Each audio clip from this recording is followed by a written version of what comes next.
आप सभी का मोस्ट वेलकम है यूट्यूब चैनल विजेता कुल में।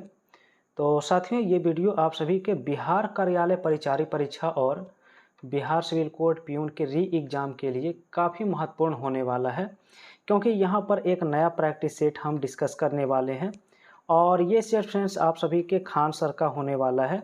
इसमें काफ़ी इंपॉर्टेंट क्वेश्चन दिया गया है, अपडेटेड सेट है, तो इसलिए आप लोग इसे ज़रूर कंप्लीट करिए। प्रतिदिन इसका एक सेट हम आप सभी को प्रोवाइड करेंगे। तो फ्रेंड्स देखिए, इस सेट में आप लोग कितना सही कर पा रहे हैं। टोटल इसमें 30 क्वेश्चन हिंदी का दिया गया है। आप लोग कमेंट जरूर करिए कितना सही कर पा रहे हैं। तो चलिए शुरू करते हैं सीधा आज का वीडियो, आज के पहला सवाल से। तो यहाँ पर 71 से 100 तक हिंदी के क्वेश्चन दिए गए हैं। तो सवाल है कि निम्नलिखित में से भाववाचक संज्ञा कौन सी है। तो फ्रेंड्स, भाववाचक संज्ञा होता है कि जिसे आप छू नहीं सकते हैं, केवल महसूस कर सकते हैं। जैसे में देखा जाए तो ऑप्शन ए सुंदरता लिखा गया है, तो सुंदरता यहाँ पर क्या होगा, भाववाचक संज्ञा का उदाहरण होगा। चलिए दूसरा सवाल है, जिस संज्ञा से किसी वस्तु के धर्म, गुण, अवस्था का ज्ञान हो उसे कौन सी संज्ञा कहा जाता है। तो फ्रेंड्स, इसे हम भाववाचक संज्ञा के नाम से जानते हैं, जहां पर गुण, अवस्था इत्यादि का बोध होता है। नेक्स्ट सवाल है कि सर्वनाम के कितने प्रकार होते हैं। तो फ्रेंड्स, सर्वनाम होता है जो संज्ञा के स्थान पर प्रयुक्त होते हैं और इसके टोटल 6 प्रकार होते हैं। राइट आंसर बी ऑप्शन होगा, ठीक है, जिसमें आपका पुरुषवाचक सर्वनाम, निश्चयवाचक, अनिश्चयवाचक, ठीक है। इसके बाद फ्रेंड्स याद रखेंगे निजवाचक, ठीक है, और अन्य जो होते हैं आप लोग कमेंट में बताइए। चलिए क्वेश्चन है नेक्स्ट 74। लिखा है वह धीरे धीरे चलता है, इस वाक्य में धीरे धीरे क्या होगा। तो धीरे धीरे जो है वो क्रिया की विशेषता बताया है, चलने का विशेषता बताया है, इसलिए इसका आंसर सी हो जाएगा, क्रिया विशेषण। नेक्स्ट 75 में है, निम्नलिखित में से क्रिया विशेषण वाक्य की पहचान करें। अब क्रिया विशेषण पहचानना है तो हमें वाक्य देखना होगा जिसमें क्रिया की विशेषता बताया गया होगा। क्वेश्चन में है कि राधा कल आएगी। तो फ्रेंड्स यहाँ पर देखिए, कल जो है ये कालवाचक क्रिया विशेषण का उदाहरण है। क्या है, कालवाचक क्रिया विशेषण का उदाहरण है, इसलिए पहला ही ऑप्शन इस सवाल का क्या हो जाएगा, राइट आंसर हो जाएगा, जो क्रिया विशेषण वाक्य है, ठीक है। क्वेश्चन नेक्स्ट लिखा है 76 में, कहा गया पेड़ से पत्ता गिरता है, इस वाक्य में पेड़ शब्द में कौन सा कारक है। हमने कई बार डिस्कस किया है ऑलरेडी कि जहाँ पर अलग होने का या अलगाव का बोध हो जाए तो वहाँ पर आपादान कारक होता है।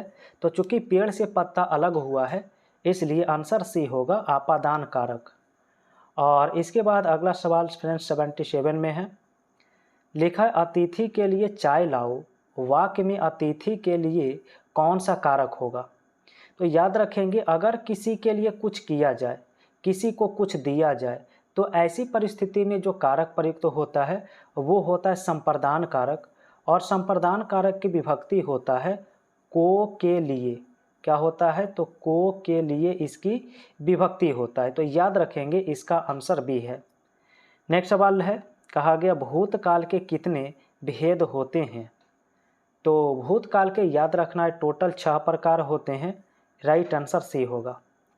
नेक्स्ट लिखा है कि उपसर्गों के बारे में सत्य कथन कौन सा नहीं है। चलिए देखते हैं। पहला कथन है कि शब्द के प्रारंभ में जुड़ते हैं, ये बात बिल्कुल सही है कि जो उपसर्ग होते हैं वो शब्द के प्रारंभ में जुड़ते हैं।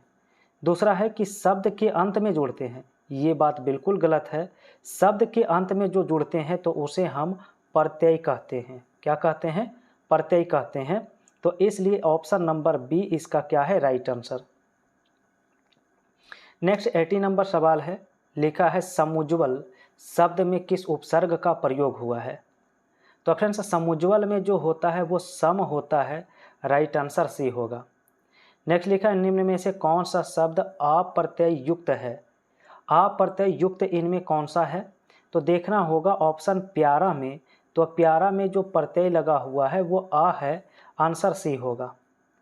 नेक्स्ट सवाल है कि स्वर के साथ स्वर मिलने से जो विकार उत्पन्न होता है उसे हम क्या कहते हैं। तो स्वर के साथ जो स्वर मिलने से विकार उत्पन्न होता है उसे स्वर संधि के नाम से जानते हैं। राइट आंसर ए होगा। इसके बाद अगला सवाल फ्रेंड्स 83 है, लिखा यशोधरा का संधि विच्छेद निम्न में से क्या होगा। तो चूंकि यशोधरा जो है वो विसर्ग संधि के उदाहरण है और सही आंसर ए हो जाता है यशः जोड़ धरा। ठीक है, तो ऑप्शन इसका ए करना क्या हो जाएगा, राइट आंसर। चलिए अगला सवाल है, लिखा जिस शब्द का प्रथम पद प्रधान हो उसे कौन सा समास कहते हैं। तो जिस शब्द का प्रथम पद प्रधान होता है तो उसे हम अव्ययी भाव समास के नाम से जानते हैं। नेक्स्ट सवाल 85 में है, कहा है गगनचुंबी शब्द में कौन सा समास होता है। गगनचुंबी का मतलब है गगन को चूमने वाला, तो आंसर इसका हो जाएगा तत्पुरुष समास, ए ऑप्शन। और अगला सवाल है, अनुचित बात के लिए आग्रह करना, इसके लिए एक शब्द बताइए। तो अनुचित बात के लिए आग्रह करने के लिए जो शब्द प्रयुक्त होते हैं उसे हम दुराग्रह कहेंगे, बी ऑप्शन राइट होगा। नेक्स्ट है, किसी बात को अत्यधिक बढ़ाकर कहना, इस वाक्यांश के लिए सही शब्द क्या होगा। तो अगर किसी बात को हम बढ़ाकर कहते हैं तो इसे अतिशयोक्ति कहा जाता है, बी ऑप्शन राइट है। नेक्स्ट लिखा है कि सांसारिक का शुद्ध रूप क्या होता है। सांसारिक जो लिखा गया ये गलत है, इसका जो सही रूप होता है वो ऑप्शन ए में लिखा गया है सांसारिक, यानी कि सा जो होना चाहिए बड़ी मात्रा वाला होना चाहिए। आइए नेक्स्ट क्वेश्चन फ्रेंड्स आप सभी का जो है 89 नंबर क्वेश्चन है, लिखा शुद्ध वर्तनी वाले शब्द का चयन करें, इनमें से कौन सा शुद्ध रूप में लिखा गया है 89 में। तो फ्रेंड्स यहाँ पर मैथिली शरण जो लिखा गया है, मैथिली शरण, वो बिल्कुल यहाँ पर सही लिखा गया है, तो इसके लिए ए ऑप्शन करना राइट होगा। ठीक है, चलिए क्वेश्चन 90 है, लिखा शुद्ध वाक्य बताइए कौन सा है 90 नंबर सवाल में। तो पहला ऑप्शन है मैं प्रातः काल के समय घूमने जाता हूँ, दूसरा है कि तुम सबसे सुंदरतम हो, तीसरा है कल शाम मूसलाधार बारिश हुई।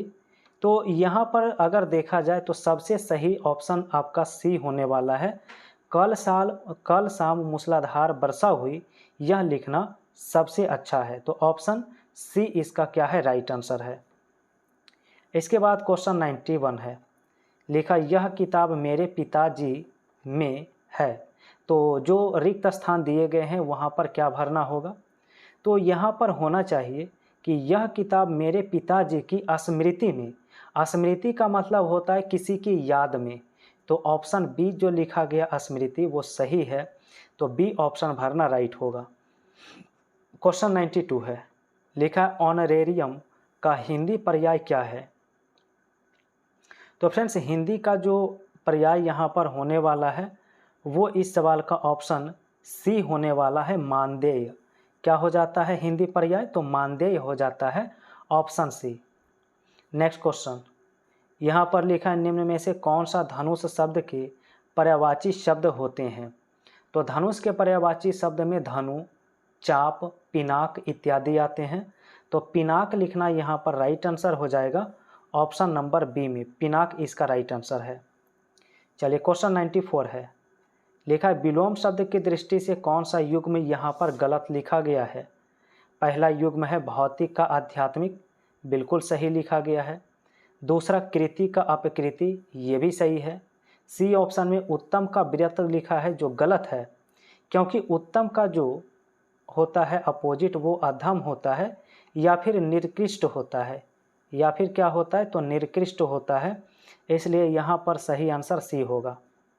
नेक्स्ट सवाल 95 में लिखा है शुक्ल का विलोम शब्द।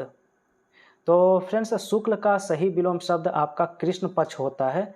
शुक्ल पक्ष और कृष्ण पक्ष कई बार बिल्कुल पढ़े होंगे, तो शुक्ल का कृष्ण होता है। नेक्स्ट 96 है, लिखा अंगूठा चूमना इस मुहावरे का अर्थ क्या होता है। तो इसका मतलब है चापलूसी करना या फिर खुशामद करना, ऑप्शन बी इसका राइट आंसर होगा। नेक्स्ट 97, लिखा किस वाक्य में 3 तेरा होना इस मुहावरे का सही प्रयोग किया गया है। तो 3 तेरा होना इसका सही मुहावरा का प्रयोग हुआ है सी ऑप्शन में, पिता की मृत्यु के बाद पूरा परिवार 3 तेरा हो गया। 3 तेरा का मतलब होता है बिखर जाना, 3 तेरा का मतलब होता है बिखर जाना। ठीक है, क्वेश्चन 98 है, लिखा है शिरीष के फूल की रचना किसने किया। तो फ्रेंड्स याद रखेंगे, शिरीष के फूल की रचना हजारी प्रसाद द्विवेदी की द्वारा किया गया। और इसके बाद अगला क्वेश्चन 99 लिखा है निम्न में से तत्सम शब्द कौन सा नहीं है। तो तत्सम शब्द होता है संस्कृत के मूल शब्द, और यहाँ पर आप सभी देखेंगे तो ऑप्शन सी यहाँ पर इसका क्या हो जाएगा, राइट आंसर। त्योहार इस सवाल का क्या है, राइट आंसर। अब आज का अंतिम सवाल जिसका आंसर आप सभी को कमेंट में देना है। आज का सवाल 100 नंबर है। लिखा किस विकल्प में सभी शब्द तत्सम दिए गए हैं। तो इसकी पहचान करिए, किस विकल्प में सभी के सभी तत्सम शब्द हैं। तो फटाफट आप लोग कमेंट में बताइए राइट आंसर क्या होगा इस सवाल का। फ्रेंड्स देखिए, चैनल पर पहली बार जुड़े हैं तो आप सभी का प्रतिदिन मैराथन क्लास भी होता है, वहाँ भी आप लोग प्रतिदिन ज़रूर जुड़िए। और ये सेशन रात 8 बजे होता है, जिसमें हम कई सारे टॉपिक भी डिस्कस कर रहे हैं। इस सेशन में आप लोग जुड़ना नहीं भूलें, प्रतिदिन रात 8 बजे। और ये वीडियो आज का आप सभी को कैसा लगा है कमेंट में ज़रूर बताइए, ठीक है। वीडियो पसंद आता है फ्रेंड्स तो लाइक करिए, शेयर करिए। पहली बार जुड़े हैं तो चैनल को भी सब्सक्राइब करिए।